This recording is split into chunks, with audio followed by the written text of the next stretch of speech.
Okay. First of all, welcome. This is roughly 100 people have signed up. It's not exactly Woodstock, but geez, given a pandemic, it's pretty damn close.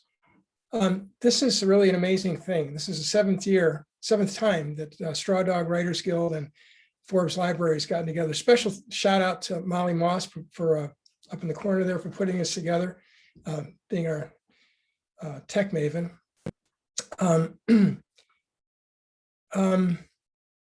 This is a time to really celebrate that Pioneer Valley has some unbelievably good writers. And this is among the best that we have.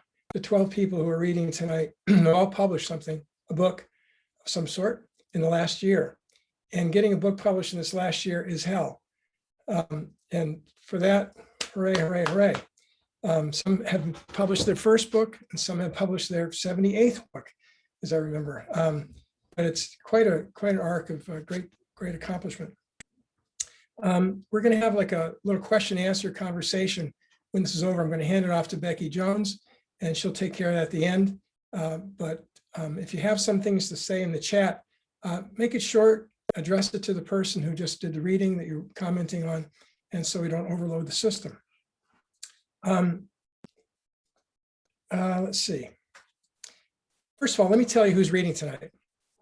Just the names, big names: Dusty Miller, Eileen Kennedy, Howie Faerstein, Meg Thatcher, Jane McPhetres, I can't pronounce the name, can't remember already. Jane McPhetres Johnson, my bad. Celia Jeffries, Rebecca Hart Olander, Judy McIntosh, Lesléa Newman, Ellie Mirapul, and Stephanie Shafran. These are really good writers. I've heard almost everybody speak before, and it's really good stuff. So let's start. You ready? First up, Dusty Miller. She has 5 nonfiction books, one of which I recommend highly, Women Who Hurt Themselves. It helped more than a few students that I worked with over the years. She's doing the Alice Ott mystery series now. She's in her 5th book called Danger Within. She's like a psychologist and a pickleball champ, which I think is terrific. So have at it. Dusty Miller.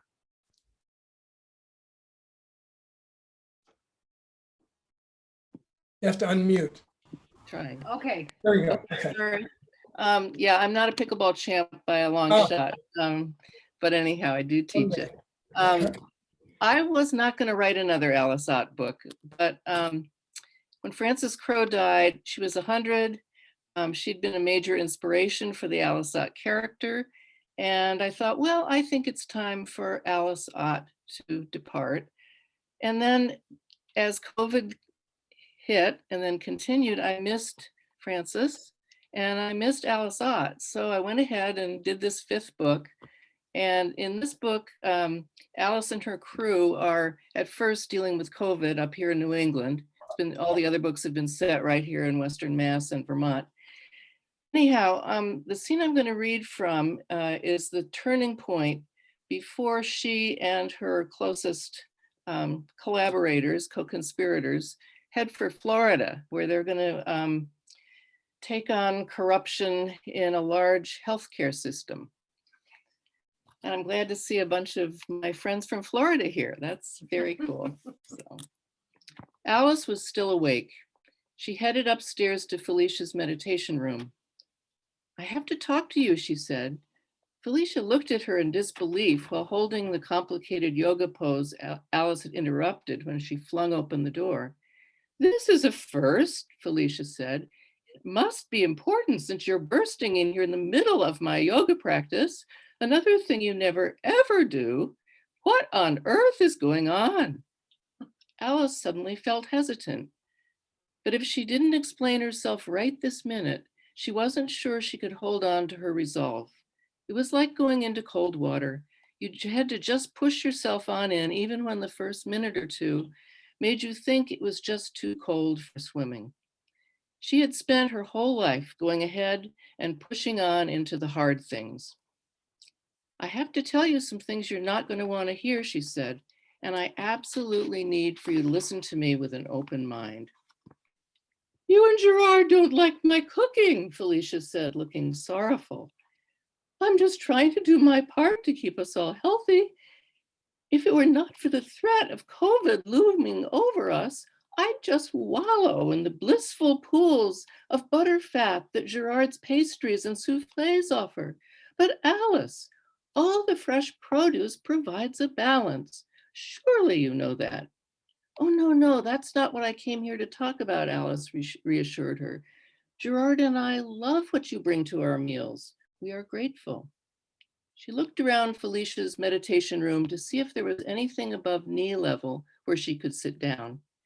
She knew better than to try to lower herself onto any of the little prayer pillows. I know you can't sit comfortably in here, Felicia said. Let's move to my healing room.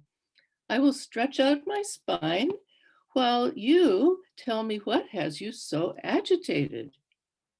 The healing room smelled wonderful, a predominant lavender overlay with cloves, lemon verbena, and other herbs Alice couldn't identify.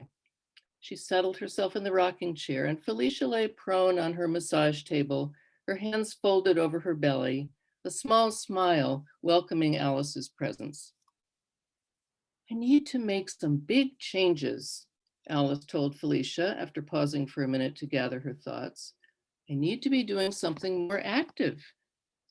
Even though Bernice's sudden conversion makes me anxious, at least she's passionate about the changes she's making. I don't feel passionate anymore, Felicia. I'm not out in the world standing for justice. I just don't feel like myself. Felicia remained very still. Alice looked at her carefully to see if she had fallen asleep.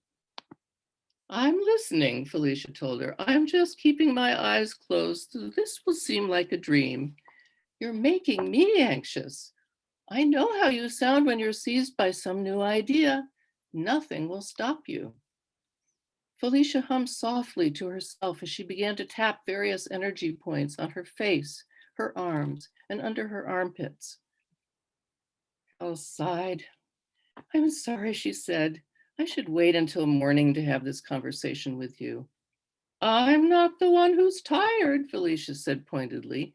I can talk all night if you have the stamina, but I know you don't. That's part of this, Alice. We are all old. We can't go on doing all the things we did before. It's not just COVID stopping us. Alice was struggling to formulate a rejoinder when the door opened and Mother Jones, the cat, stalked in. Alice was suddenly glad for the reprieve.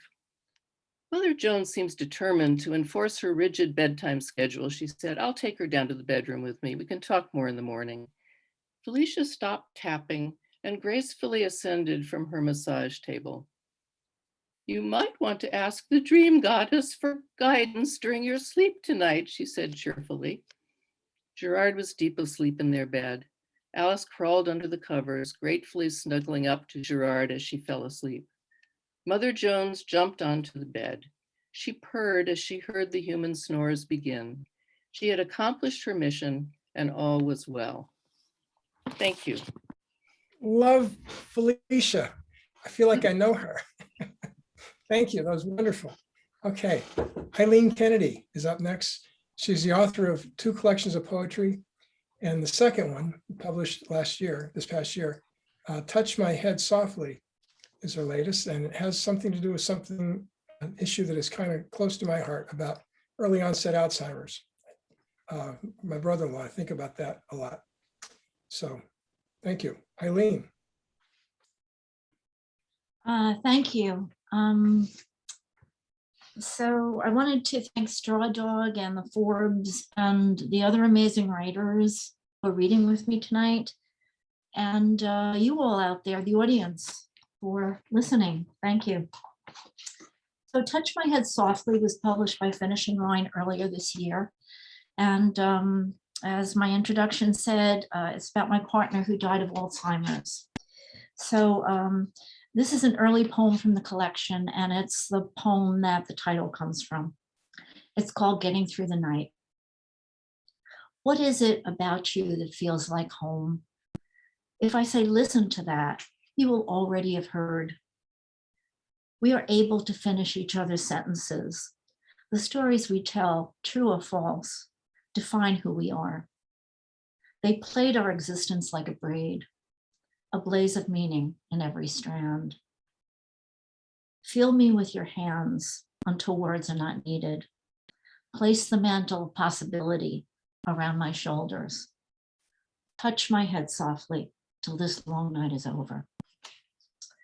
So the collection is divided into 3 parts: before Alzheimer's, during, and then after. And this poem is from after the death.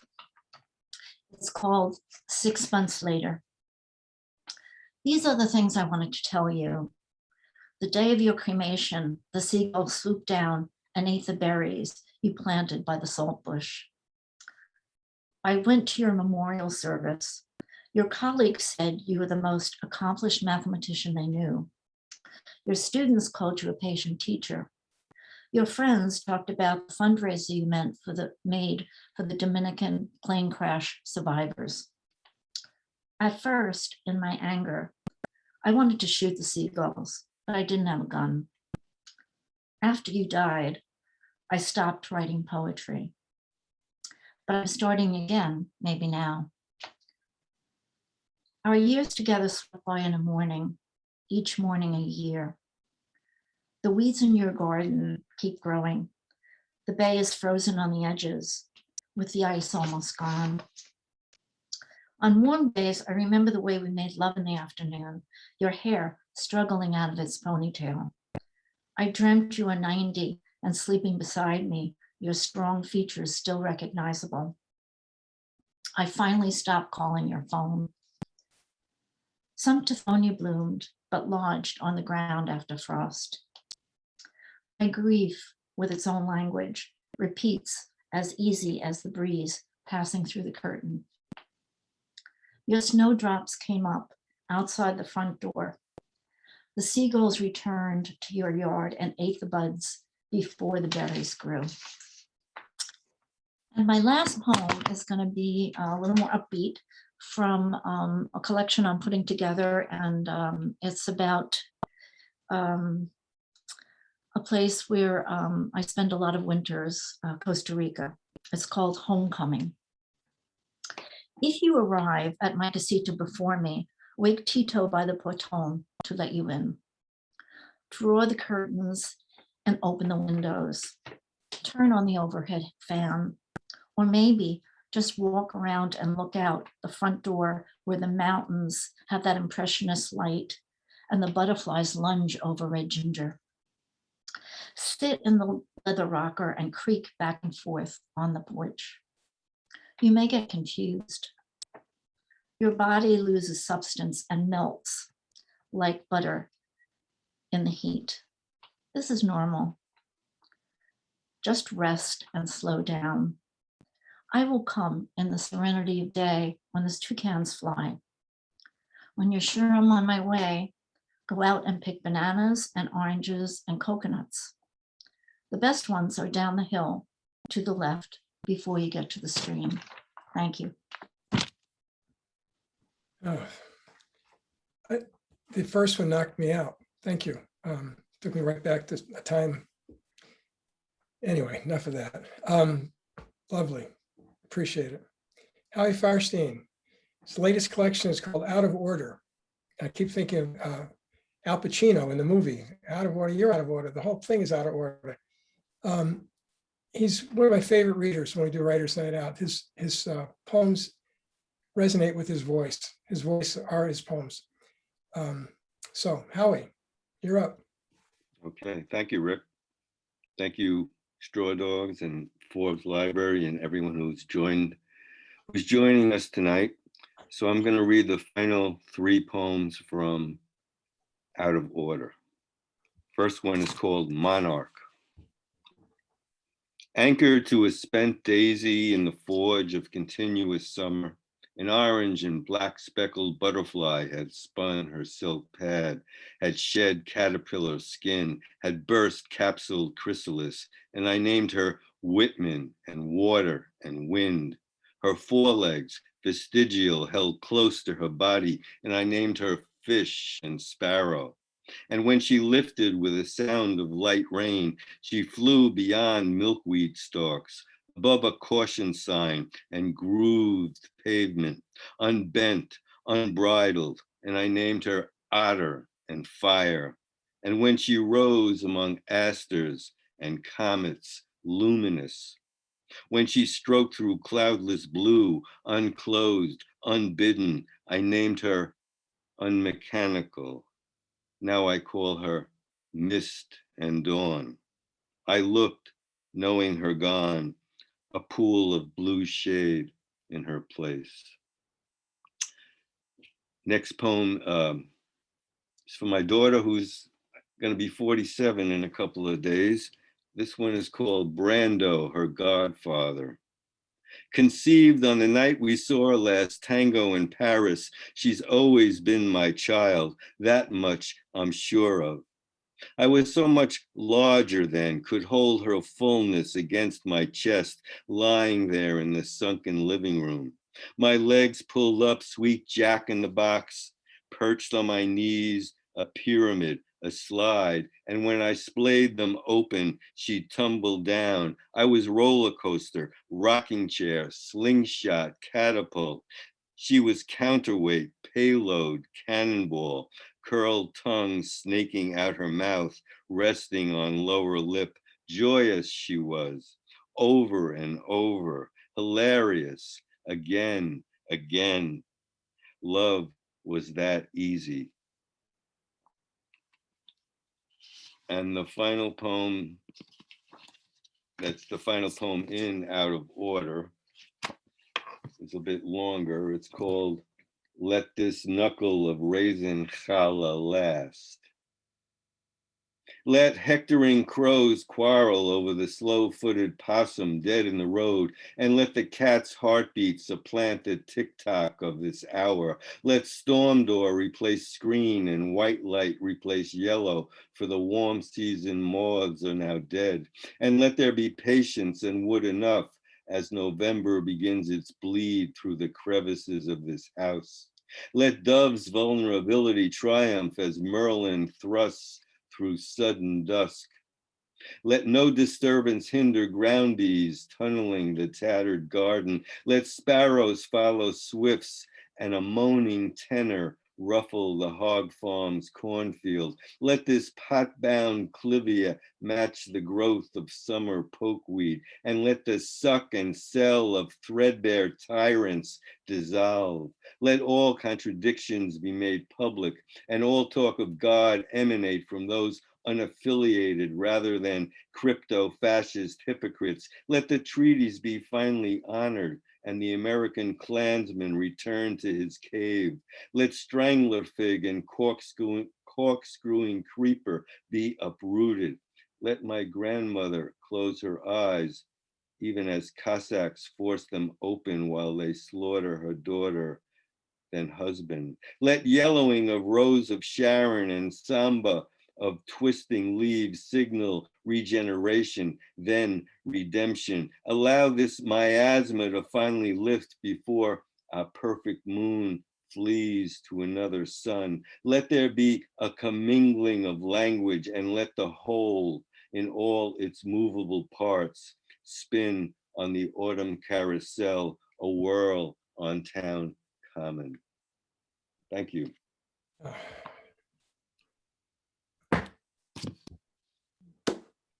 I could listen to you all night, Howie.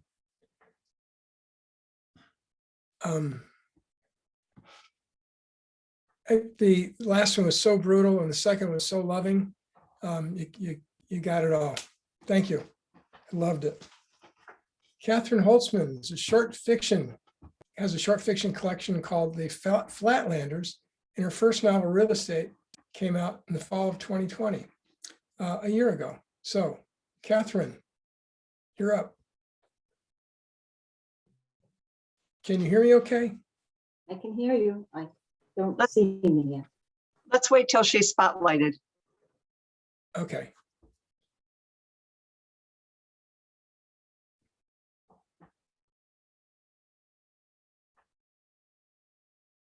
Is she here?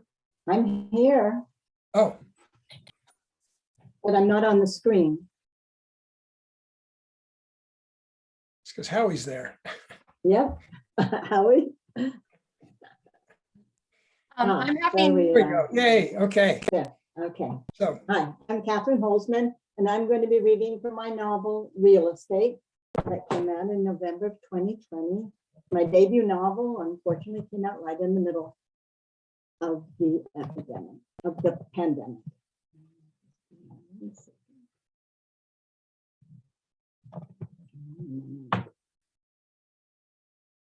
I have something to read, and I can't get to my screen.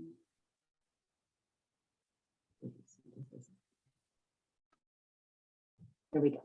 Set in the Santa Clara Valley during the turbulent 60s and 70s, Real Estate is a story of how a bucolic agricultural valley is transformed into the iconic Silicon Valley.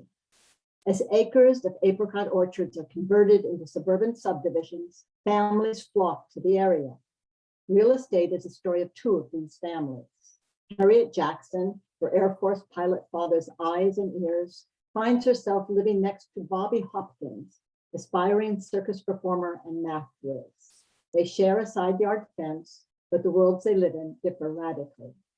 The scene I'm going to read tonight comes in the middle of the book. It occurs right after Bobby, the tech whiz, is expelled from Stanford for breaking into the university computer, and before he decides to build a prototype of the first personal computer in his garage.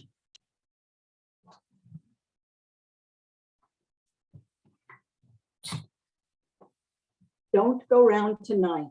It's bound to take your life. There's a bad moon on the rise. The song playing on Bobby's transistor radio repeated the line like a mantra as he walked the final blocks home. The rhythm like his heart beating furiously. Look what the cat dragged in, Patty said when he rounded the corner. His sister sat on the front porch smoking a joint. She wore a peace sign and a lanyard around her neck. I want whatever it is you're smoking, he said, sitting down beside her.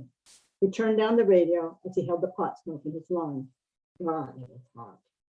By this time in the afternoon, the foothills cupped a mustard-colored smog, an eye-smarting mix of car exhaust and industrial smoke that filled the valley where the Pacific fog had once lingered in the early morning. Bobby had arrived in Sunnyvale by bus. His parents had refused to pick him up after he'd been expelled. He felt his sister's eyes on him, waiting for an explanation. And endless streams of cars filled what had once been a quiet residential street. The population of the valley had topped 1 million, and the traffic kept getting worse and worse. How are they? He asked, gesturing inside. Out of their fucking minds. Bobby had been sent home from Stanford for hacking into the university's computer. Jack and Alice, his parents, were beside themselves. So far, Patty complained, she had been the recipient of most of their wrath. It wasn't enough, they said, that they had to tolerate a daughter who attended every war protest but refused to study for her SATs. Now their son, who had graduated at the top of his class after winning 2 regional science fairs in a row, was returning home in disgrace. After all they had done for their children, they considered the situation unbearable. It's bad, Patty told him. Mom rants never stop. They get worse when she begins drinking her afternoon cocktails. By 5 each night, she's in tears, bemoaning the embarrassment that your expulsion has caused her. His mother had been avoiding Jack's colleagues and refusing to meet the neighbor's eyes when she ran into them at the grocery store. Bobby passed the joint, a peace offering of sorts. As if the neighbors give a damn, he said. Patty nodded her agreement. The Hopkins were angels compared to the Jackson kids next door. She brought her brother up to date. Kat had gotten knocked up at 15 and had to get married. Kevin had been in 2 car accidents since New Year. Last month, he smashed one of his cobbled together cars into the birch tree outside the Hopkins living room window. That was what she called trouble. But Alice wasn't buying any of it. I feel sorry for you moving back into this hellhole. Bobby had a nice buzz going. Greasy hair hung to his shoulders. His jeans had patches on the knees, and his dashiki smelled of patchouli. Instead of a suitcase, he had slung a ratty backpack over his shoulder. What are you going to do now that you've been tossed out on your ass?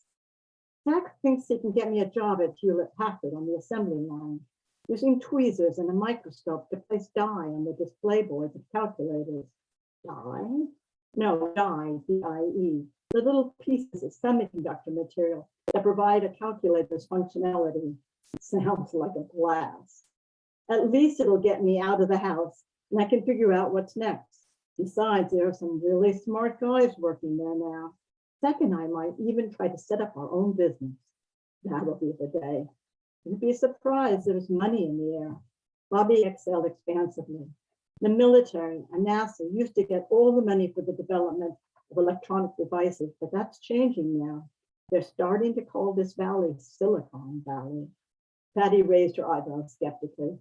Good luck with that. So, sis, what's new with you?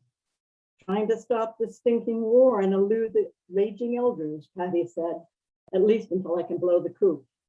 Be sure you don't hack into any computer systems. Wouldn't dream of it, Patty pinched out the joints and shook her head to clear her vision. Are you ready for the firing squad? Let's do this. Bobby picked up his backpack and they headed inside. Thank you. Well, you had me at Creedence Clearwater right there. Took me right back to the times. So this is the beginning of the Silicon Valley, right?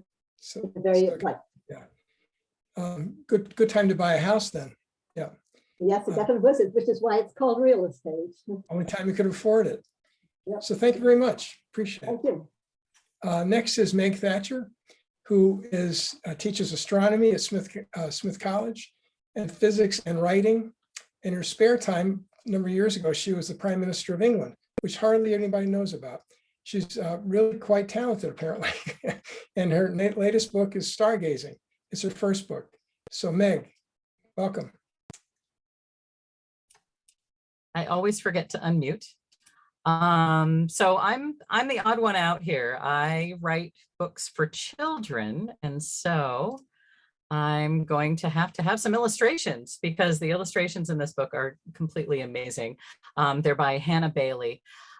So this is the full cover of my book. On the right is the front cover, and on the left is the back cover that shows you sort of a few samples of these fabulous illustrations.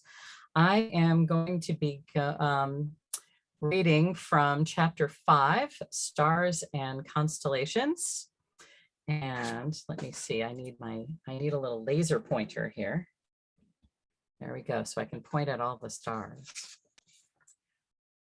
So August, September, and October stars. This illustration here shows the stars as seen at 9 p.m. on September 25th from a latitude of 40 degrees north looking east. So in other words, this is what you all can see if you're in Northampton or from the same similar latitude to that. This is what our fall stars look like. The most noticeable constellations in September are Pegasus, the flying horse, Perseus, the hero, and Andromeda, the maiden. The Great Square asterism is the body of Pegasus. Andromeda is the line of 3 bright stars extending diagonally from one of the Great Square's corners. In Andromeda, you can find M31, Andromeda Galaxy, our Milky Way's nearest neighbor. Perseus is in between Cassiopeia and Andromeda. Some observers say the constellation resembles a shopping cart, and here I have to exit my reading and show you the shopping cart. Here's the handle, here's the basket of the shopping cart, and here are the wheels right here and here. Some observers say that the constellation resembles a shopping cart. The front of the shopping cart is the star Algol, the second brightest star in Perseus.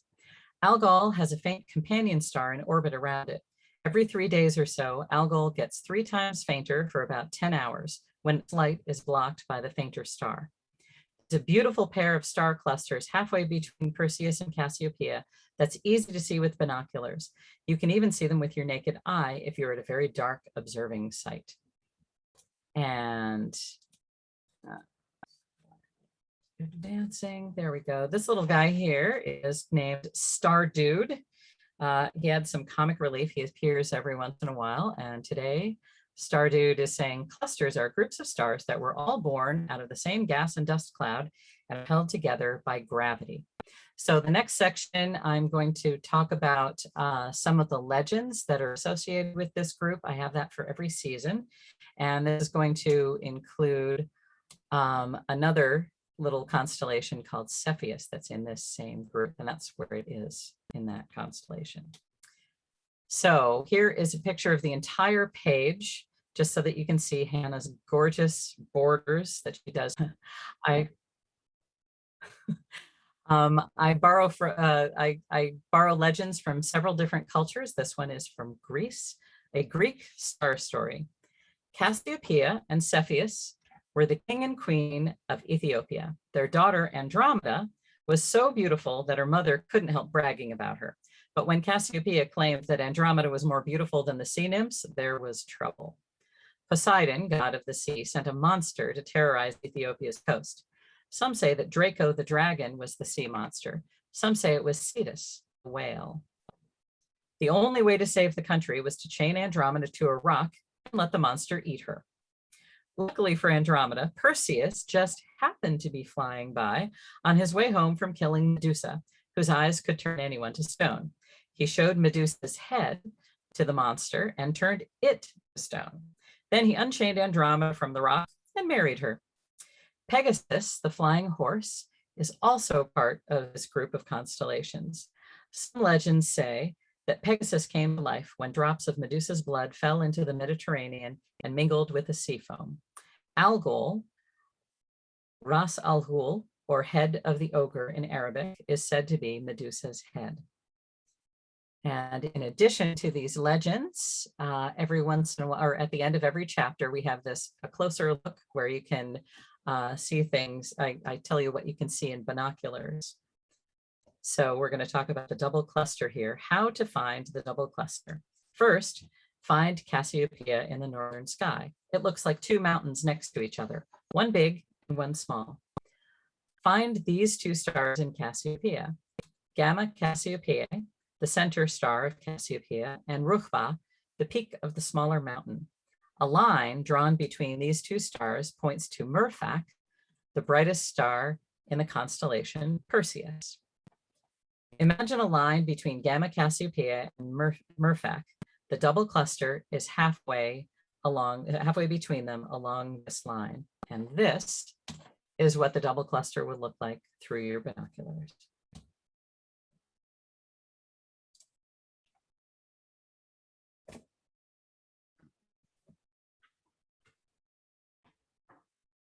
Is that it? That was it, Rick. That's it.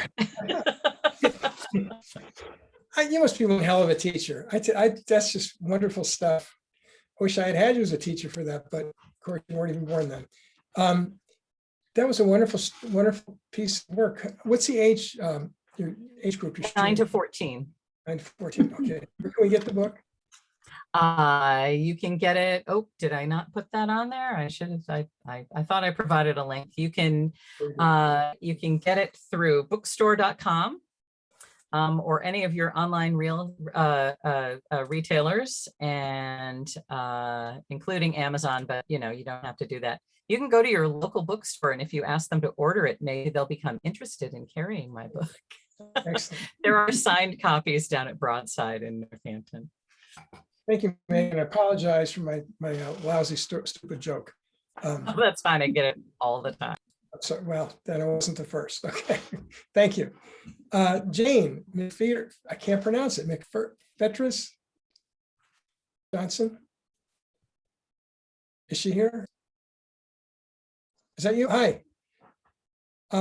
She has a new book out called Maven Reaches Mars. It's her first novel, and it was written and published in this pandemic. Congratulations. That's a big one. She has an MFA from Goddard and a raging granny, she says. So go get them. Rage Okay. on. First of all, it's not a novel. It's a memoir of poetry. And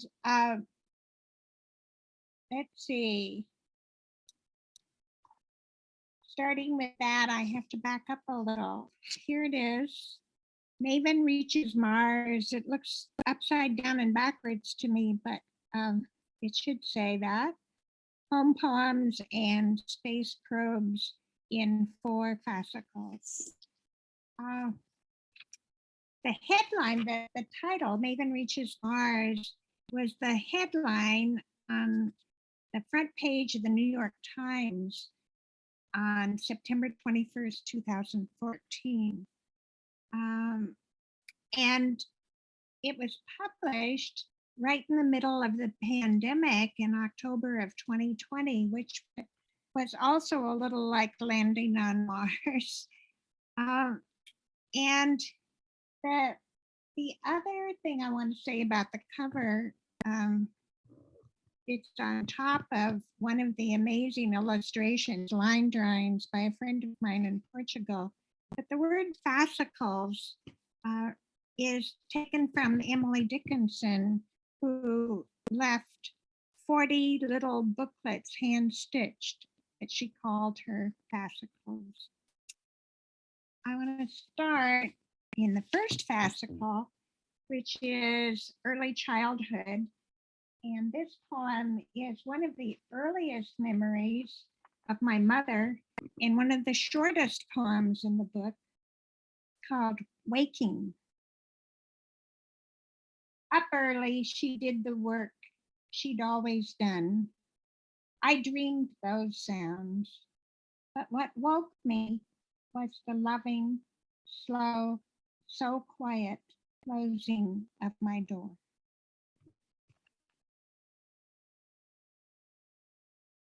The second fascicle is poems of inner space probes. And the poem I read from that section is called Red Against Black. It's a poem that took on new meaning for me because it was chosen by Louise Gluck, who was one of the teachers in my MFA program at Goddard College. And when she was named the Nobel laureate for 2020, I renewed my love for this poem among all my other poems because she had admired it when I was in Goddard and called everybody together to talk about it one day. Red Against Black. Those old Greek singers were quick to get all of Homer, more or less, as he meant it sung. Although even Homer may have lost a word or two himself. Between the collecting and the keeping and the passing on, such is the nature of language.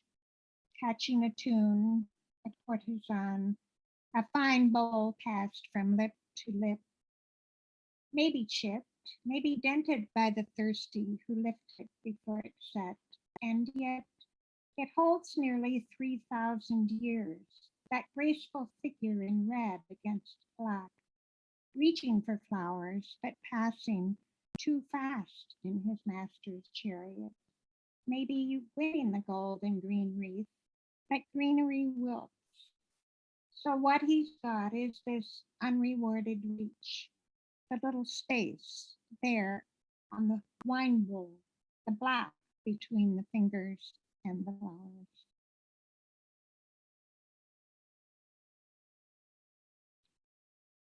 The third fascicle in the family section of the book, which I refer to as the satellites and the orbits in this space voyage to Mars. It's a woman's work.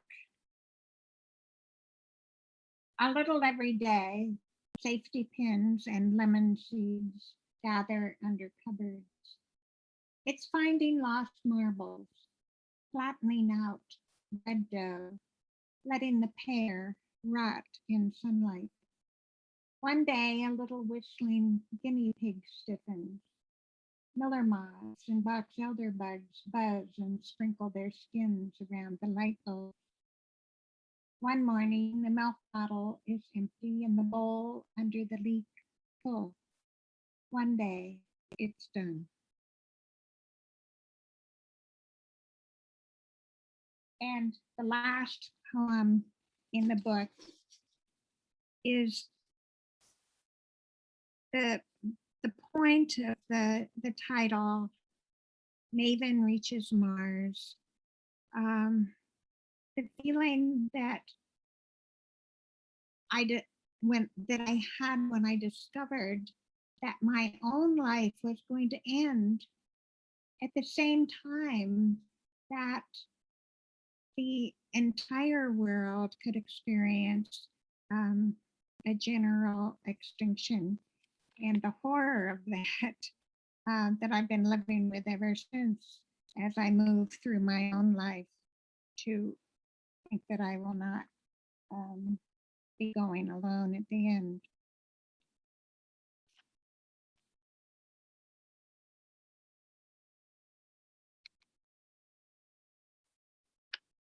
The world's last poem will never be read after screens go dark, paper shrivels, and books sink under sea levels, along with the last cozy library. The world's last poem will spring into the last living head as ode, elegy, or lousy limerick, depending upon our last seer's level of lucidity. The world's last poem will likely emerge once idyllic tales, gurgling babies, and fellow feeling applause are lost memories. The world's last poem will not be considered derivative, pedestrian, or stolen, nor vilified for aiming to please any exigent audience. The world's last poem will at long last answer the age-old question. If a poem falls only on the poet's deaf ear, is it still sound?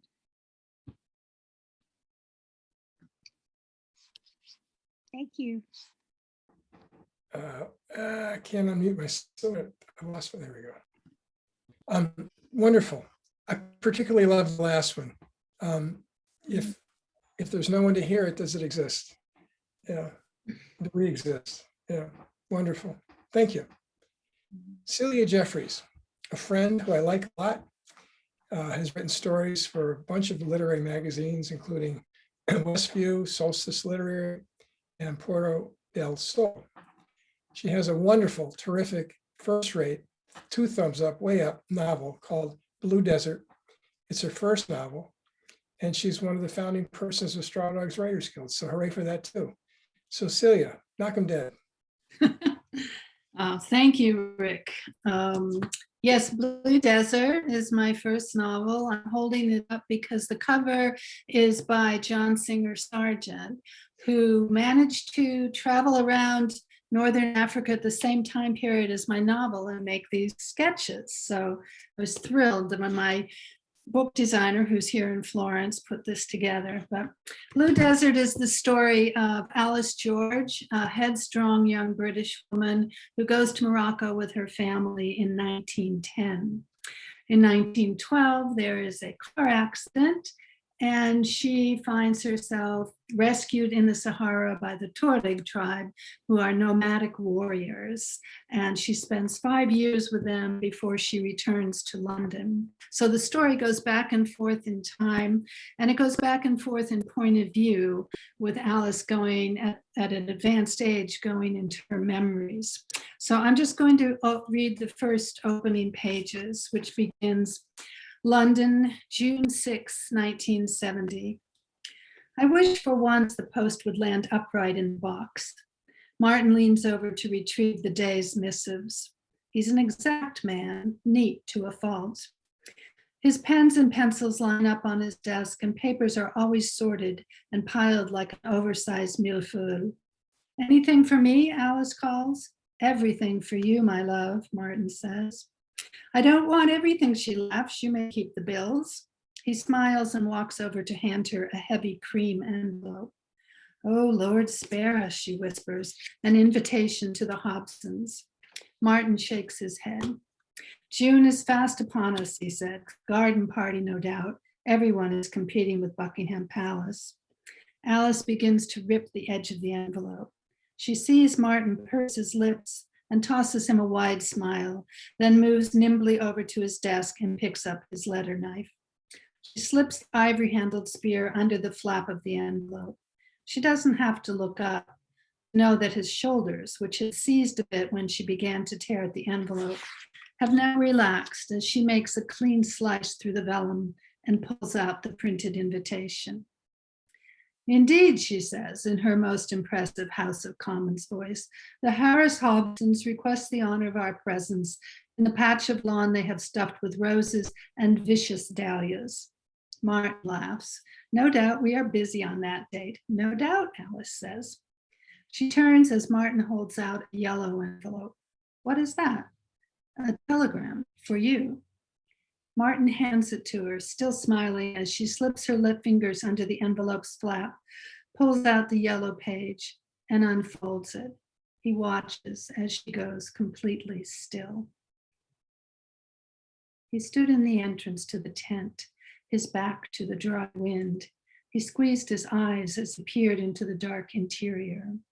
I was crouching in the far corner, my white skirts fluttering against the red and green of the unfolded carpets, like the flag of a surrendering army.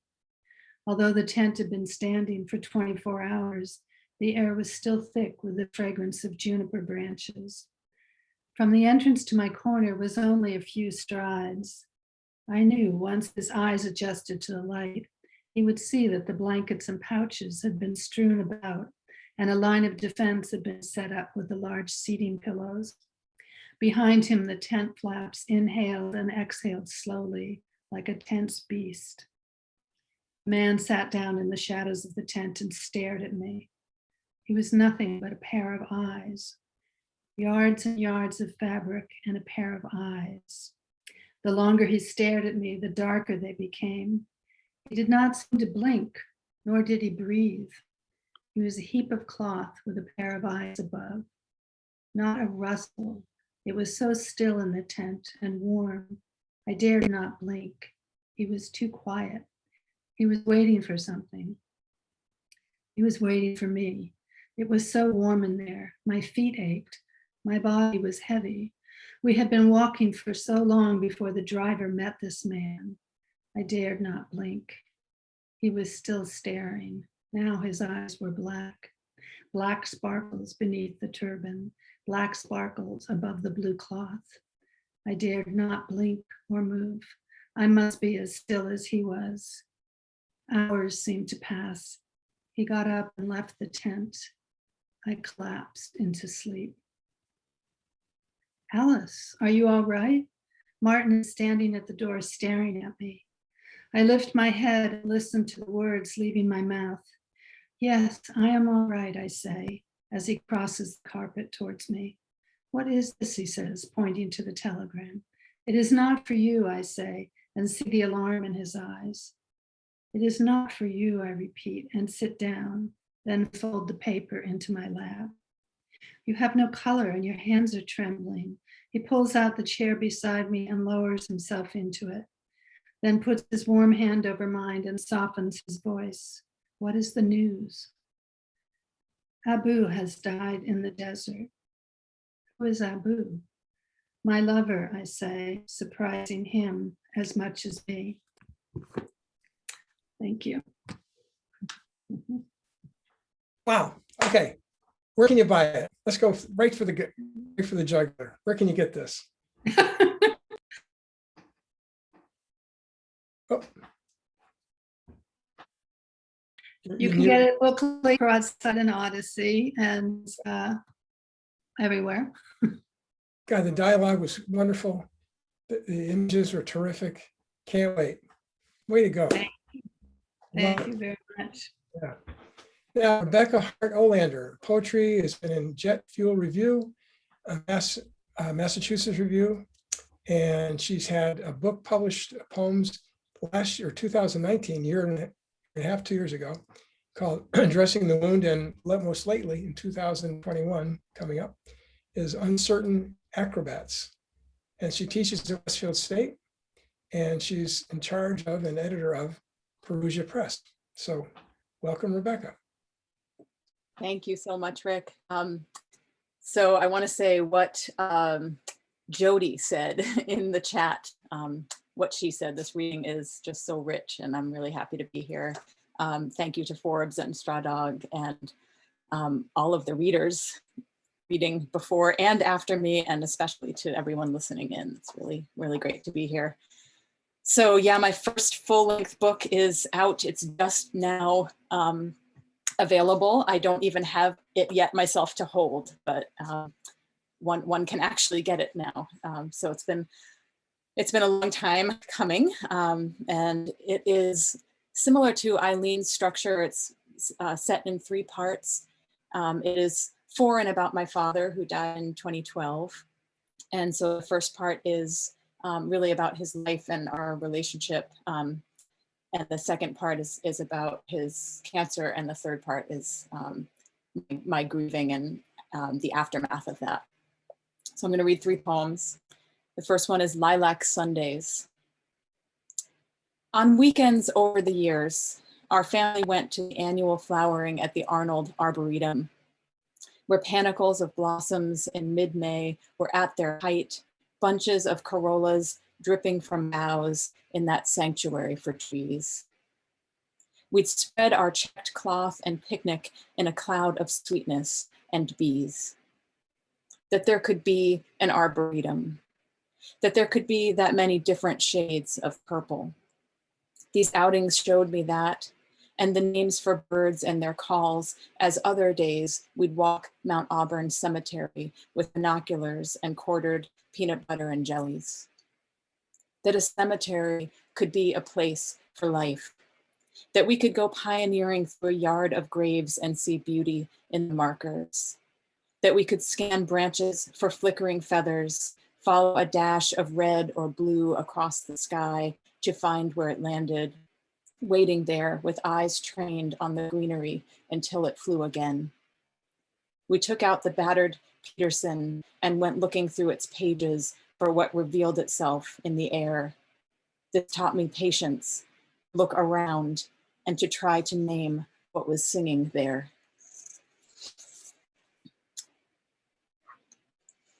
This is called Find Alternate Routes. I was going down on my birthday, I just in 2012, just having heard that my dad's cancer had returned, I was going down to get some coffee for myself at the Roost in Northampton, and passed this flashing road sign that said find alternate routes. And it was like, yeah, I'd really like to find an alternate route. Find alternate routes is what the digital roadside flashed at me as I drove downtown, as if there is another path through this thicket, as if we are sleeping beauties and can be kissed out of our darkness, as if we can cut away kudzu and it will stop letting down its insidious hair, as if we can uproot bittersweet and it will cease its blood red choking of the lilacs, as if you will be unchanged, robust, like you were when I was 7, and we crouched together in mirrored pose, mimicking the stance of breaking into a run, me in my burnt orange corduroy jumpsuit, hair parted to the side and clasped with a barrette, my blue Keds beside your running sneakers, still laced tight from the hometown 5K you raced in your sweaty, sun-worn baseball cap, your skin browned from being in the world, early 1979, and every beautiful muscle showed in your legs and your flashing smile. Oh, damn this route you are racing now. All those other games gone. Your detour paved with brittle prognosis, coasting swells, nothing like the adrenaline that used to course through, making you feel every inch a man. And I'll close with, this is actually the proem to the book. It's a prelude poem, but it is about the aftertime. Supermoon. When full and coinciding with its closest advance on Earth, light breaks into the living room, soaking the floor with moon. Bigger and brighter, this perigee, washing out the Perseids. My brother walks toward me on the deck of a summer party, and trick of evening light, flick of what the heart wants, our Father is there. We look, but we don't see. Then there's lunar apogee, the monthly swing away. They dangle our gone beloveds, near as moons. Thank you.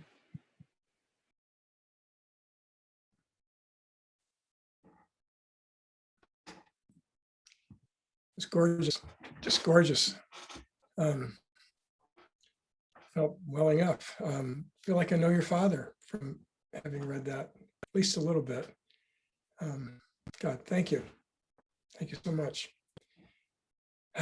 Judy McIntosh is a recovering attorney. I love that phrase. I know a lot of attorneys who wish they were recovering attorneys. They can't quite, they get you and you can't get out. She writes Meredith, Massachusetts novels. Her second book in the series is called Judge, can't read my own writing, Haskell, right. And then in 2020, group George Leary is coming out in the fall of this year. So Judy, knock 'em dead.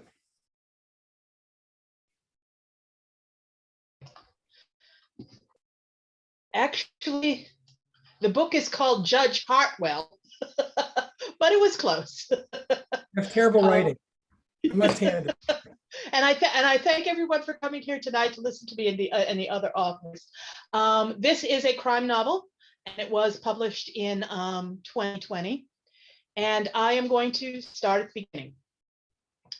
I'm a visual person, and I didn't like what I was seeing. The officers sauntered into my courtroom and stood in front of all three exits. Two older men stood stiffly at attention, one by the main door and one by the prisoner entrance. Callie, my favorite, stood by the exit to the judge's lobby. All three scanned the room. Niagara Fontaine, attorney for the Massachusetts Department of Children and Families, was objecting to some evidence being introduced by Mother's Counsel. My replacement clerk, Robert, couldn't find the evidence stickers to put on the document. He was opening and closing the drawers under his desk. One advantage of sitting on the judge's raised bench, I can see everything that's going on in the courtroom. Robert stopped playing with the desk drawers, and Attorney Fontaine stopped talking when Callie approached me on the bench. Callie, what's going on? Why all the court officers? Judge Hartwell, we have a situation. Callie adjusted his belt. Everyone needs to remain in the room until it's settled. Gerard Paletti, the mother's lawyer, stood up and looked around the room. Attorney Marjorie Warner for the children remained seated. Are we in danger? Asked Attorney Warner. No, ma'am. Callie was always polite. We just need you to stay here until we resolve the matter. Callie turned to me. Judge, are all these people involved in this matter? Has anyone left the courtroom in the last half hour? I looked around the room. Jenna, my regular clerk, hadn't shown for work that morning. Her replacement, Robert, sat in front of me. The mother's therapist was on the witness stand. Attorney Paletti sat at the table to my right, and attorneys Warner and Fontaine and the social worker at the table to my left, with Mother sitting huddled by the back door. The probation officer left about 10 minutes ago to write a criminal record check on Mother's boyfriend. Other than that, we've all been here since the hearing started, about 45 minutes ago, I said. Anybody in or out? Asked Callie. I don't think so, I said. It's a light day, not many people around. Callie nodded and took up his position by the door. My phone vibrated across the bench in front of me. I glanced down as the screen lit up with a message from my daughter. I can't find my ballet shoes.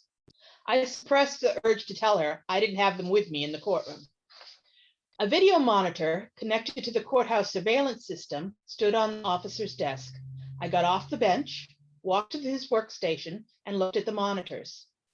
Security personnel were turning back people trying to enter the courthouse. The corridor was empty. A small crowd gathered in the parking garage. No help there. I went back to the bench. My phone danced around my desk. Another text from my daughter about her ballet shoes. "Where did you have them last?" I texted back, inadvertently knocking over a stack of mail piled precariously on my desk. The top letter was addressed, "Dear Amethyst Basil," as if I were an old friend. I went by AB or Abby and was an expert at avoiding telling anyone what my real name was. I threw the letter in the trash can under the bench. Officers continued to stand by the exits. What was going on? Callie's microphone attached to his left shoulder crackled. He had a brief conversation with the person on the other end and conferred with the other officers. Callie took a few steps toward me. "Judge, we are asking that all non-court personnel leave the building. Folks, you will be required to show photo ID before you go." Bert Rogers, the officer at the back door, escorted the parties in my case out of the courtroom. Attorneys Paletti, Fontaine, and Warner followed him. I looked at Robert, my sessions clerk, and Callie, and the other court officer, who I didn't recognize. I knew all of the juvenile officers. He must have come from district court. The four of us didn't take up much space in the large courtroom. "I guess we wait," said Robert. My phone vibrated again. "Dad says we need to go to ballet class now, and I don't have my shoes." I couldn't be bothered with her shoes right now.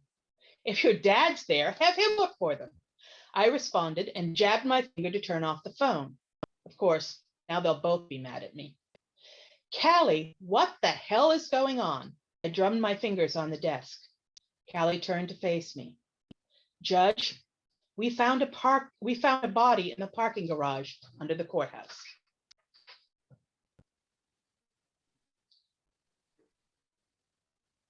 Wow. You're building suspense. You're making the courtroom sound human. And I feel like I'm there, and I love your daughter. It's like, I remember times like, where's my, it's a long time ago, but yeah, thank you. It's great. I love it. Hey, where can we get your book? You can get it all the online outlets, Amazon, Barnes Noble, Kobo. It's also available from the Stillwater Press. And and as someone said earlier, if you go to your local bookstore and request it, maybe they will order copies also. Great. Okay. Thank you. Thank you, Judy. Now, Leslia Newman, 78 books. Let that sink in a second. Okay. 78 books. I can't do that. I would have to be about 300 years old and still have my wits about me. She's got two really wonderful memoirs in verse, I Carry My Mother and I Wish My Father. I think I've heard you read from those past year. She's a former past poet laureate of Northampton. So now, Leslia Newman. Hi, everybody. I actually am 300 years old, so that is how I have written all these books. I just want to toast everybody with my nice Forbes library mug. Lena Tova, Happy New Year, L'chaim, and thank you for all being here. And so I do have this pair of memoirs, I Carry My Mother and I Wish My Father, and I'm just going to read two tiny little poems because the books really go together. My mother died in 2012, and her mind stayed intact and her body fell apart. And then my dad became a widow and his body remained intact and his mind fell apart. So their journeys were very different. And I was privileged to be their main caretakers in turn and witness their journeys. So this is from a long poem called The Deal. My mother's doctor tells me, here's the deal. She's got 6 months to live, a year at most. His words lodge in my gut, a heavy meal. My mother's doctor tells me, here's the deal. I'm very sorry, I know how you feel, but keep your chin up, don't give up the ghost. My mother's doctor tells me, here's the deal. She's got 6 months to live, a year at most. My father strokes my mother's swollen hand, his broken body bent in half with grief. He stares down at his ancient wedding band. My father strokes my mother's swollen hand. This ending is so far from what they'd planned. His face a wrinkled mask of disbelief. My father strokes my mother's swollen hand, his broken body bent in half with grief. So the poems about my mom are all lyrical and the poems about my dad are all narrative. So this is the first poem in the book. When my father wakes up on that first sweltering night of that first scalding summer, soaked in sweat like my mother when she suffered those terrible hot flashes 40 years ago, he stumbles out of bed and lumbers to the archaic air conditioner, fumbling for the right button to bring it back to life with a wheeze and a groan and a thump. Next, he shuffles across the faded carpet, slides between the worn sheets and lifts the torn blanket to cover my mother, who will surely grow stiff from the frigid air blowing between them as she had for more than 60 years. Who could blame him for forgetting she had left him and was now slumbering on the other side of town, wrapped in a shroud beneath the stony, stubborn ground? How he missed her old, cold shoulder. So this is a very short poem. This took place about a year after my mother died. It was not a stroke of genius. It was not a stroke of luck. It was a stroke of misfortune that befell my father, leaving him crumpled at the foot of the driveway next to the garbage, waiting all morning to be picked up. So after that happened, my father did recover somewhat, but he could not live alone anymore. So he moved to independent living, which he hated. And this was a birthday celebration for him and the title poem. I wish my father a very happy birthday and yell in his ear, "Hey, Dad, can you believe you're 90? He backs out of my hug, tilts his head to one side and peers at me intently, trying to figure out if what I'm saying is true. Then he collapses onto a kitchen chair as if the weight of every day of those 90 years is pressing down on him hard. Got any words of wisdom, Dad? I try to lighten the mood. He sighs deeply, shakes his head vigorously, and then begins to speak. My mother died at 80, my brother at 50, my sister at 35. I don't know when my father died. Maybe he never did. He'd be 127 now, the old bastard, and it would serve him right. I haven't seen him since 1939 when he went out for a pack of cigarettes and never came back. I was 12 and went right to work, shining shoes for a penny, selling newspapers for a nickel. Later, I went to CCNY and became a CPA. I was always a numbers man, but never thought I'd make it to 90. In my day, no one lived to be 90. Who would want to? Certainly not me, but here I am. Blood pressure 120/80, pulse 60, all 32 teeth still in my mouth. How did I get to be so unlucky? I was supposed to drop dead at my desk when I was 75, maybe 80, and leave your mother $1 million. Who knew her days were numbered? 4 years more, and then poof, abracadabra, she was gone. That was some lousy trick, her disappearing act. How could she leave me to my lonesome, to carry on without her for 4 years, 8 months, 3 weeks, 6 days? He looks at his watch, 19 hours, 27 minutes, and 32 seconds. But hey, he shrugs. Who's counting? And this is the last poem in the book. My mother is at the bridge table with Loretta, Gert, and Pearl when my father finds his way to heaven. Sit down, dear, she says, patting the seat beside her and barely looking up from the hand she's been dealt. The game is almost through. But my father is too overcome to sit. He stands and stares at his beloved, free of wheelchair and oxygen tank, happily puffing away on a Chesterfield King held between two perfectly manicured fingers, sipping a cup of instant Maxwell House, leaving a bright red print on the white china cup. Her hair, the lovely chestnut brown it was the day they met. Her face, free of worry lines, the diamond pendant he bought her on their first trip to Europe, glittering against her ivory throat. She looks like the star of an old black and white movie who would never give him the time of day, but somehow spent 63 years by his side. I missed you, my father tells my mother, leaning down to kiss her offered cheek. Of course you did, said my mother, who always knows everything. She plays her cards right, and after Loretta and Pearl and Gert fold, she stands to let my father take her in his arms, and in their heavenly bodies they dance. Thank you. Well, thank you. I think anybody of our age has to go through something like you've written about with our parents who we love, getting older and falling apart and dying and wishing something different. But this is what it is. And now we're That's what happens when you're 300 years old. at least, yeah. Yeah, thank you. I really liked it quite a lot. Thanks. Ellie Mirapul, prolific as hell, damn good writer. Her sister's Tattoo, Kinship of Clover, On Hurricane Island, House Arrest, and Lost Women of Azalea Court, which is coming out in 2022. Wonderful writer and a founding member of Straw Dog Writers Guild. So, Ellie, you're next. Okay. Thank you, Rick. I'm going to read from Her Sister's Tattoo. This scene takes place in 1969, 4 years before Roe v. Wade. They called him the butcher, but there wasn't anybody else.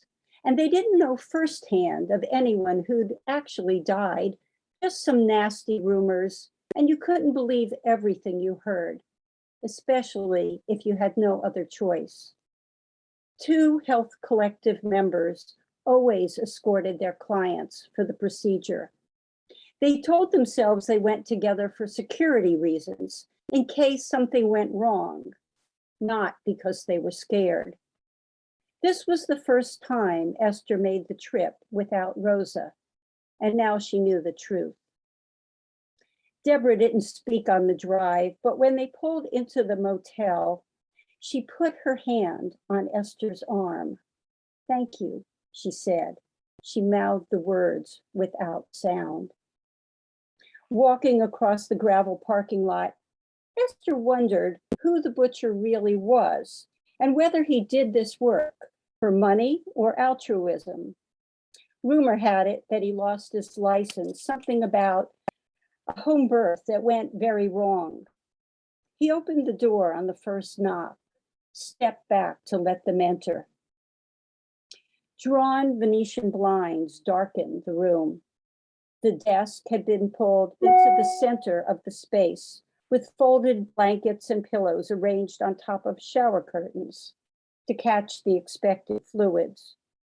A crook-neck lamp clamped to the edge of the desk threw a circle of light on the sheet. Esther looked away from the machine sitting on the low dresser, away from the tray of instruments, the loops of rubber tubing, the metal bucket on the floor. Once he pocketed Deborah's cash and examined her, the doctor turned on the radio loud. The first time she made the trip with a pregnant woman, Esther thought he liked to work to music, was inspired by the crashing cymbals and majestic horns. "Silly you," Rosa said afterwards. The symphony was to cover up the noise if a woman screamed or cried. A mascara trail snaked from the corner of Deborah's eye and disappeared into her hairline. But Deborah didn't make a sound, just clutched Esther's hands against her chest. Esther didn't know where to look, not into Deborah's eyes, that was too private, and certainly not at the bloody stew being sucked through the tubing and into the bucket at the doctor's feet. The bedside clock ticked with minutely irregular beat. The suction machine whirred, gurgled, and stopped. Thank you. God, I love that. It was so detailed and so damn topical. It's a callback to a previous age I thought we were done with. Yay, Texas. Thank you. Loved it. Last but not least is a good friend, a good human being, hell of a good writer, and a wonderful editor too, who's probably on 75 committees of Straw Dog Writers Guild, if we had that many. Stephanie Shafran. She had a book of poetry titled Awakening, published in 2020. And I'm happy she's my friend. So, Stephanie. Thank you. Thank you, Rick. Thank you to Straw Dog Writers Guild and Forbes Library for co-hosting tonight's 7th annual Straw Dog Writers Author Showcase. To be included in this group of talented, inspiring writers and Straw Dog members is an honor and a joy. I published Awakening in the earliest weeks of a pandemic that continues to wreak havoc on our lives, I'm sorry to say. Like so many others, at the time, I had no idea that the emerging dramatic changes to my daily life would have such a long-lasting imprint. Throughout late winter and spring of 2020, fortunately, my attention had turned inward to all the details involved in bringing a book from my imaginings to publication. Over 1 year later, so much has changed, both in my personal life as well as globally. Yet one belief holds steady, that words have the power to heal as well as to inform. May our words sent out into the world on evenings such as this one do both. Since they remain my favorite flowers and happen to be in their glory right now during these late days of summer, Morning Glories is the first poem I'll read. Morning glories wrap their tendrils around the balcony's cedar posts. Left to their own design, they would entangle, become a willy-nilly mass. Each morning, and again at dusk, I entwine their green stalks delicately across the railing. No hint of flowers, cream white or peacock blue. Just the same, I practice faith and patience on our behalf. Richard Blanco continues to inspire me by his poetry. After reading his poem, Since Unfinished, a handful of years ago, I borrowed its refrain, I've been writing this since, to create my poem, awkwardly titled After Since Unfinished by Richard Blanco. The process of writing it uprooted memories, both precious and painful, long buried in my consciousness. One day, I hope to have the opportunity to thank this poet in person for their retrieval. I've been writing this since that late October morning when, snuggled in my corduroy jacket, I knelt by my daddy's side as we planted yellow daffodils in the dooryard garden. Comparing the bulb to a princess, he pointed to its crown and gently cautioned, remember, tuck her into the earth just enough, but don't bury her crown or she'll cry. I've been writing this since that brisk October morning when, walking to school together with my best friend Sandy, we feared that the world would end in a blast of fire if Khrushchev launched his missiles from 90 miles away. I've been writing this since my fingers first tapped along the row of keys on the yellow typewriter, a gift from my father that morning for my 7th birthday. I watched in wonder as one by one, my words appeared on the blank white sheet. You'll be a writer someday, he declared with confidence, and this will get you started. I've been writing this since, while leaning against the windowsill that Friday night, I waited for 2 beams of light, my daddy's headlights, to emerge from the darkness. But instead of bringing him home, his white Valiant sedan complied with his demand and pumped carbon monoxide until his hands loosened their grip on the steering wheel and his body surrendered. I've been writing this since I clawed my way back from the abyss that threatened me at every turn. Day by day, steadfast as a soldier, I skirmished with ghosts of shame and sorrow. Return to the light. Today, I reclaim the promise of daffodils in full flower as their yellow faces reach to the sky. This last poem, Pairs, may be viewed as a koan I have yet to learn, namely, that the imperfections in myself and in others represent a blessing, not a curse. Pairs. Those pears were bruised, their skin mottled and darkened to maroon. I rejected them all. It was you who cut one into 4 wedges and offered it on a white napkin. Thank you. That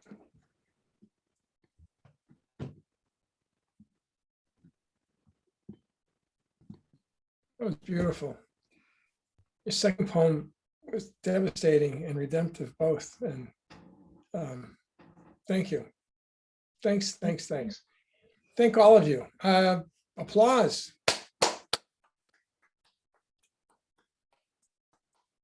And we can do better now. Okay. I want to hand it over to Becky Jones, another good friend, who's going to lead the Q&A and the discussion period. So thank you. It was wonderful. Nice job. So that was awesome, everyone. And thank you so much. I'm hoping that we might have some conversation, and maybe I'm gonna not be spotlighted after this moment, and maybe we could spotlight all of the authors together as a cluster. I don't know, Molly, if you can work that magic. Courtesy of my, I kept trying to have a muse to come up with some questions that might encourage us to have some interaction or conversation among the authors. And Jacqueline Sheehan has primed my pump a little bit. And I want to ask all of you authors, and Dusty, don't get worried, because I think others will come on as well. So you're not going to be the only one on the screen here. Just want to ask you to think about a time, if there was a time when you lost faith in yourself as a writer? And if so, how did you find your way back? How did you come back from it? You know, the testament of these books being published is terrific and says that you all have, even if you just lose your way, you have found your way back. So, and I will just open it up to all of you to say, answer that as you are moved. And if it gets too complicated, you could raise hands and I could call on you. But let's see if we can do it without that.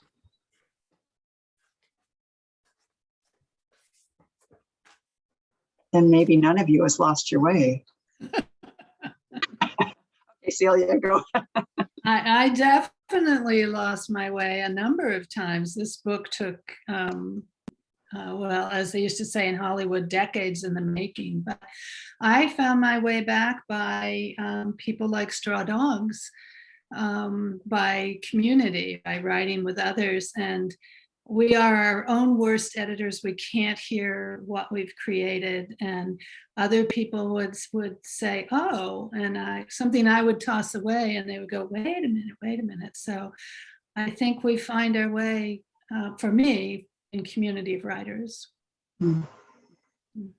And I thank all of you, because a lot of you are here. and when people show up to hear your work, that's an amazing community. Thank you. And I'm also noticing that not everybody can come on, all the authors. I guess we only have 9 spotlights. So we'll rotate you in. Anybody else want to pick up on that question? Well, I'm a baby writer, so I haven't really had a lot of time to lose my way, but I've got to say one of the things that one of the times that I sort of lost faith a little bit was, and I think all of you will relate to this, was during the editorial process. When I finished my manuscript, I thought my book was finished, and I was sadly mistaken. And the editorial process was a lot longer and a lot harder than I thought it would be. And the way I found my way back was I really started looking at the criticism not as a criticism of me, but as a way to make, not criticism, rather the editorial notes, but as a way to make my writing better and more comprehensible, and really not taking it personally. So. I'm just going to unspotlight you when you are finished and then give somebody else a chance. So.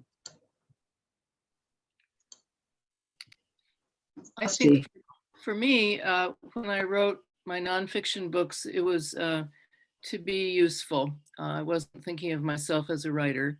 And then when I started wanting to take my writing seriously, it took me a while. And then I started writing these books, the Alice Ott books, which was not what I ever thought I'd be doing.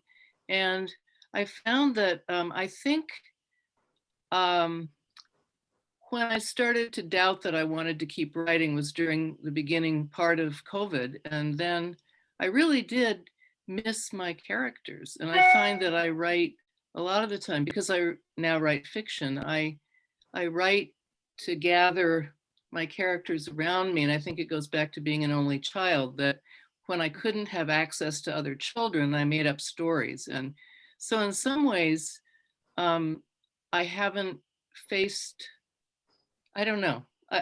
I think I could definitely lose my voice at any point, but I do this kind of writing because I need the characters, and I also love the companionship of other writers when I end up in some of the writing groups and just nice relationships with other writers. It's always a joy. And you all are just, it's wonderful tonight to be here. Thank you. Thanks, Dusty. Yeah, Jane. I think that the thing that has really inspired me and kept me going has been the writers groups that I've belonged to. And several of them are here tonight as fellow readers. The Florence Poets Society introduced me to Howie and many other wonderful writers, and very supportive and nurturing in that group. And we have a little group that actually published a book together, Microbursts, a few years ago. And Eileen and Kathryn are among the readers tonight. It's both poetry and prose, and it's been wonderful making that connection between the two genres and helping each other through the rough spots of writing and publishing. So I recommend writers groups as community of writers that are wonderful support groups. So I don't know what happened that we seem to have lost the ability to spotlight multiple people at once. So maybe we should. I got it back. We got it back. So let's add more of the writers in here. And I'll throw in another question to add to this. You're welcome to add to the first question about if you've sort of lost faith in yourself and then found it again. But I'm interested to know who your mentors have been as you've been writing, and maybe combine that with what's helped you in your writing life. Stephanie. One of my mentors is not here, unfortunately, because she's no longer with us, and that is Pat Schneider. And I'm delighted and thrilled to say that my other mentor is here, and that is Patricia Lee Lewis. She's been a tremendous inspiration to me. I don't think that I would have ever considered myself a writer without her encouragement and her faith and her example. And there are no words that really, truly express my gratitude to you, Patricia. Love you. Leslia. So I was very, very fortunate to have two spectacular mentors, Allen Ginsberg and Grace Paley. And let's see, from Allen, I learned first thought, best thought, which was his mantra, which does not mean your first thought, you put it down on paper and it's brilliant. It means as you revise to keep going back to that first spark of inspiration, and always keep that live when you're revising. And he also said that writing was 33% inspiration, 33% perspiration, and 33% respiration. And I said, Alan, I'm the daughter of a CPA. That's only 99%. What's the other 1%? And he said, magic. So that's what I got from Alan. And Grace Paley gave me permission to write in my native language, which I grew up in a Jewish neighborhood with a lot of native Yiddish speakers, and their English kind of sounded like Yiddish. It was sprinkled with Yiddish syntax and words. And when I started writing, I thought I had to get rid of all of that. And Grace pretty much told me that that was the language of my heart. Czechlos Miloš said language is the only homeland, which is something that I firmly believe in, especially when your people have no homeland anymore. So Grace gave me permission to do that. And that's when I wrote my short story, A Letter to Harvey Milk, which was a big success. And then I write in that language a lot when I write in the voices of my ancestors, and it really touches me deeply. So those are a couple of things that I learned that I find useful, and I've been thinking about for really almost half a century now. Horrifying and astounding to say, but that is true. Not 300 years? No, not really. Sometimes it feels that way. Can I jump in? Please. Thanks. I wanted, before I sort of yelled out ditto about the community aspect, that's been so important to me. When I was a young mom, I got sort of pulled away from my writing life. And so having writing groups, I have one that has been going for 20 years. This year, and another for about 6 years, and the Straw Dog community is part of that. That's just been the most important thing for me, to make space in life, to have friends to be responsible to have to send my work, and folks who give that time and care to work. It's just an amazing thing, and that objectivity. And I had publishing this book right now about my dad, it sort of feels like, why is this important right now in the world? Like the world, I'm having a little, had a little dealing with having a little crisis about, publishing a book about my dead dad, and it's something that we all go through, like Rick said, but that's the thing, it's a universal thing. And so, it's my thing. It's a thing that when it happened to me, I thought, I don't know what I'm going to do. How am I going to do this life without this person? And so something that spoke really, this is sort of blending the two questions. Something that spoke to me to kind of help me with that was a recent reading when Ilya Kaminsky came to Smith College, and he was saying something about that he doesn't believe that writers should have grand ambitions. They should instead sit down and ask the impossible questions and try to answer those. And then he said, a writer writes about what they can't stand or what they can't stand to live without. And I thought, okay, those are the big things, you know, you wrestle with what upsets you, what you're mad about, what you can't stand in the world. And sometimes for me, that is political. Sometimes it is about the world at large that I'm raging at. But sometimes it's about what I can't stand to live without, which when these poems came to me was my dad. So I try to be easy on myself and think this is a universal thing that people go through, and it's my own thing in my own way that I'm saying. And I hope there's a place for it. And I try to be okay with that, you know, this is my contribution in this moment, and not feel like it has to be, you know, the grand ambition necessarily of changing the world. It's just my contribution right now. So kind of still wrestling, but working on it.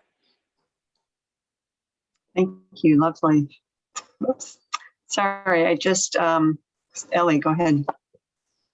You know, it seems to me that there are 3 different kinds of mentors that we have if we're lucky. You know, the first are the people who we don't even know, but who mentor us by writing the kinds of books that we admire and love so much that we want to emulate. We want to learn from them. We want to do the kinds of things that they do. And those writers have been really important to me, particularly in writing politically engaged fiction, which, you know, has a lot of risks to it. And then there are the mentors who are your teachers. And well, Lesléa was one of my teachers.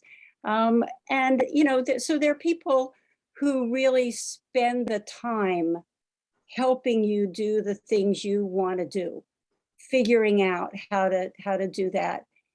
And, you know, at this stage of my writing life, most of my mentors are my peer mentors, the people in my manuscript group, the people who I really trust to give me really honest feedback, to be open enough so that when I'm going in a new direction, they don't say, wait a minute, what are you doing? They say, tell me more.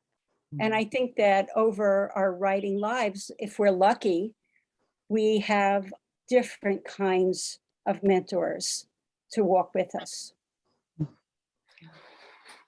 Thank you. I want to just see if there's Becky, yeah. Howie's had his hand up for 5 minutes, but he's backlit. So I don't well, think Howie, go for it. Go for it, Howie. I just wanted to say thank you for everything tonight, and I have to leave. But one thing I would say, which may have something to do with your first question, when I finish a poem, then there's the drama of what am I going to do next? Where's the next poem coming from? And for me, that's like a real struggle. I just wanted to say that. And good night to everybody. Thanks, Howie. Thanks, Celia, for letting me know I couldn't see. I'd like to just invite the writers to ask questions of each other or a question for all of you. If there's somebody in the audience who's not one of the writers, if you have a question that you want to pose, if you could raise your electronic hand, that will help because I can't see you otherwise. And that's down in the reactions button. You can actually, who knows where it is now? Thumbs up, maybe raise hand at the very end if you want to ask a question. But anybody else want to respond? Eileen, is that your hand? That's my hand. Like Howie, I also have to run. I thought we were finishing earlier, but I did want to say I haven't said much, but I've really enjoyed listening to the discussion. It was just really interesting and helpful to me. And thank you so much for all. Thanks for being here, Eileen. Oops. I'm sorry, I just messed that up. I highlighted you again. All right.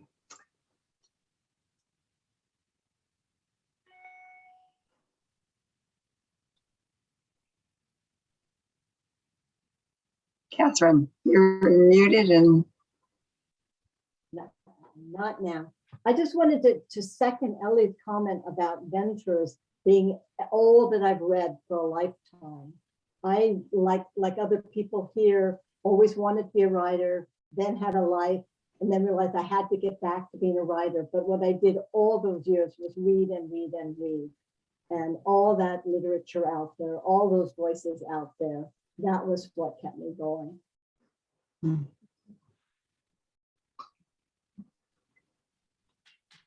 I think one of the things that I would say, Dusty, before you speak, is just listening to each one of you tonight. Leslia, you talked about sort of being encouraged to find your own voice, and listening to each one of you with your unique voices and your unique stories to tell just reminds me to be true to my own voice. And to not try to be anybody else's voice in the world but my own. Dusty. I just wanted to add, for me, libraries have been incredibly important as a holding place. And really, when I'm doing my 6 months in Florida every year, I love it for many reasons, but I also, Dorothy and I find it politically lonely and sometimes scary. Mostly it's great. But the library has been the place. It's familiar. It's the library. It's like being a little girl and going to Forbes library for the first time when I was 5 and just thinking, oh, this is the most wonderful place in the whole world. And I feel that at 76 going into the little Edgewater, Florida library, because it holds us and it holds all those readers who keep us going. So I just plug for libraries.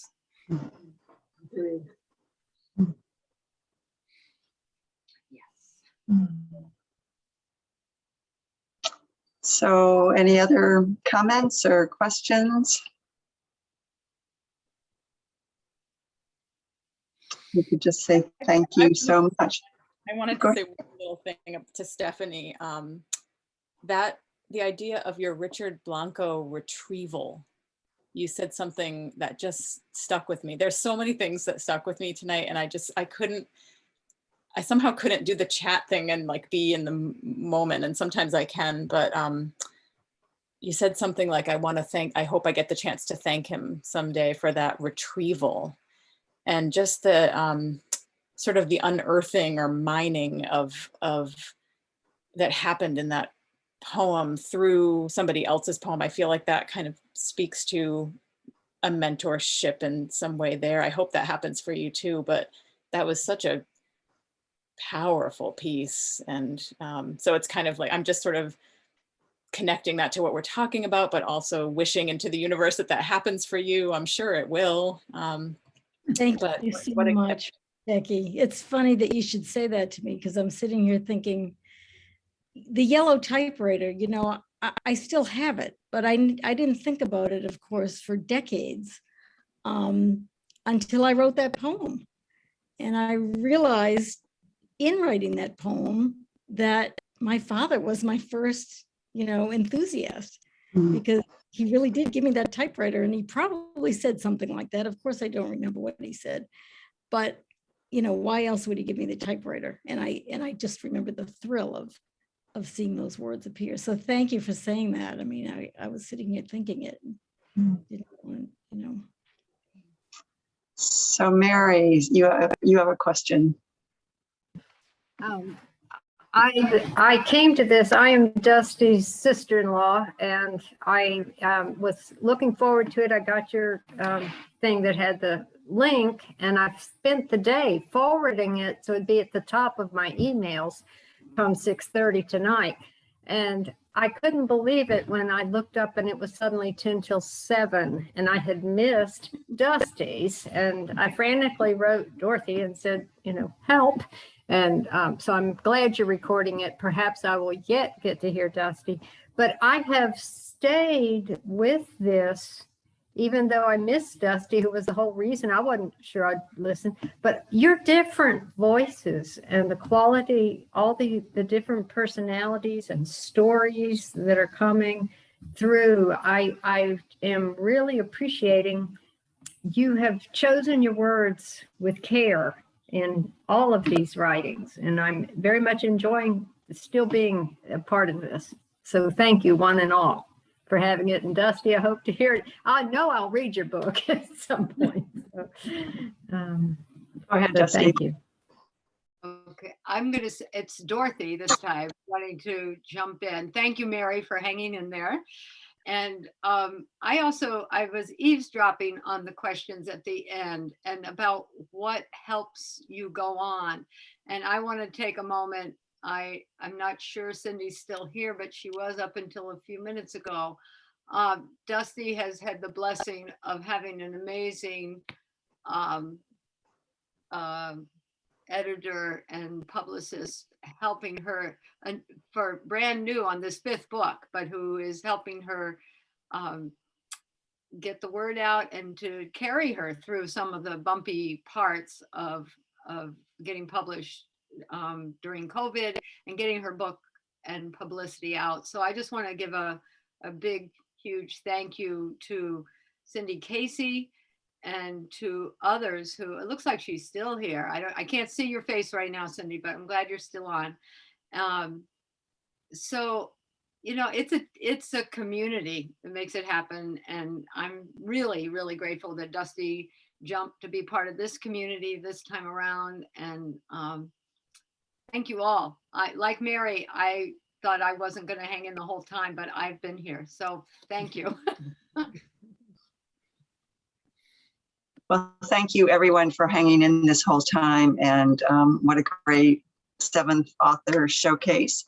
I'll just say that we had opened it up and we had more than 12 authors, and we, I believe, are going to be migrating the timing of author showcase to be more in like a January mode. And so we're anticipating that we're going to be doing an author showcase in January 2022. Giving a chance to those authors who didn't make it this time, and we will be opening it up for other people who have had books published during this time to join in that 8th author showcase coming in January.